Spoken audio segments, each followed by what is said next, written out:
Bonjour à vous, chers choisis de Jésus. Le message 38 du deuxième volume a été pour moi une véritable consolation. Et j'espère qu'il en sera de même pour chacun de vous.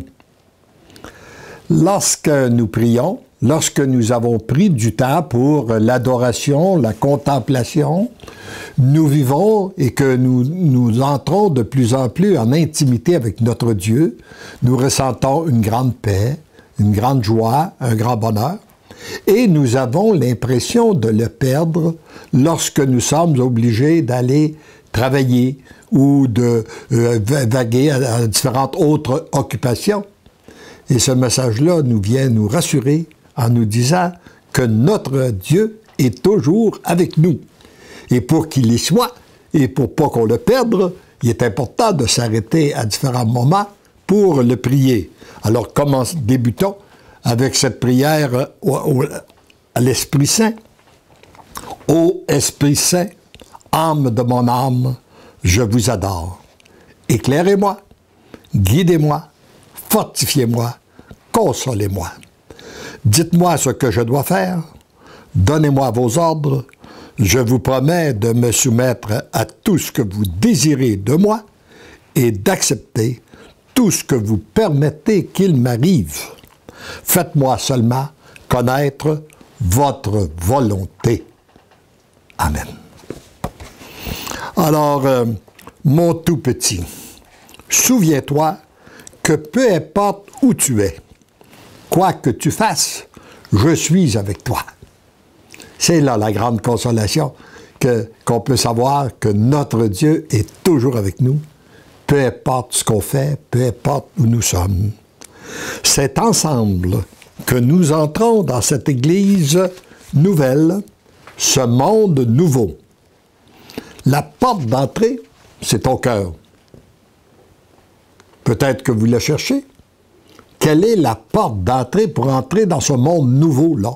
Ce monde où il n'y a plus de haine, plus de vengeance, plus de rancune, plus de jalousie, plus de guerre, qu'il n'y a que l'amour et l'entraide. Eh bien, la porte d'entrée, c'est ton cœur. C'est lorsque tu descends dans les profondeurs de ton être, que tu reconnais ta petitesse et que tu te laisses profondément aimer par le Père. Et ça rejoint ce que disait saint François de Sales. Lorsque tu commences à prier, tu pries un Dieu là-haut, très très loin de toi. Continue à prier, tu vas prier un Dieu qui est là-haut, mais beaucoup plus près de toi. Continue à prier, tu vas prier un Dieu qui est à côté de toi. Continue à prier, tu vas prier un Dieu qui est à l'intérieur de toi. Alors, il s'agit d'un exercice qu'il te faut répéter, et répéter et répéter encore, jusqu'au jour où tu ressentiras que tu es toujours au niveau de ton cœur, dans les profondeurs de ton être, en étroite relation d'intimité avec moi.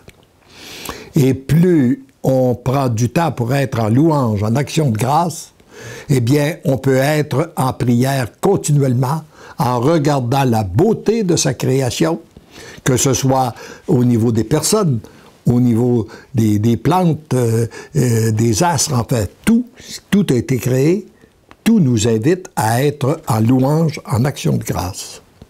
C'est dans cette grande intimité avec moi que le Père peut t'utiliser, où il le veut, pour le genre de mission qu'il veut et auprès de qui il veut. C'est donc sa volonté qui s'exprime librement à travers toi, sans véritable effort de ta part.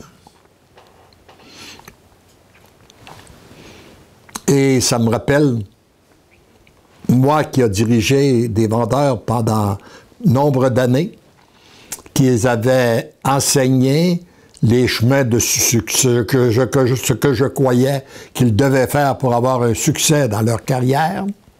Je voulais percer le mystère du succès, d'ailleurs, pourquoi des gens réussissent puis d'autres ne réussissent pas.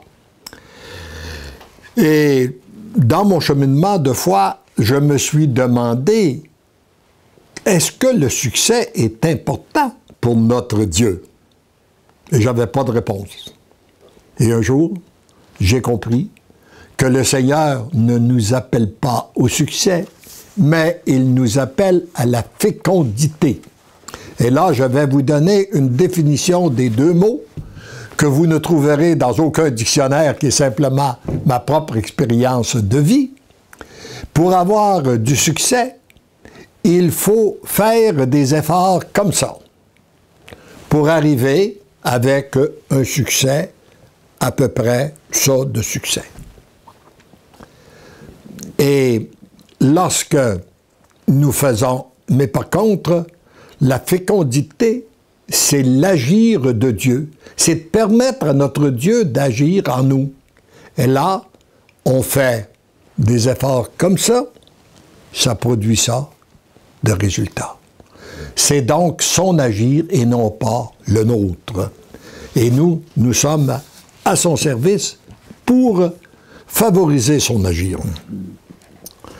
Et toi, tu n'as qu'à être témoin de l'action de Dieu en toi, autour de toi et à travers toi.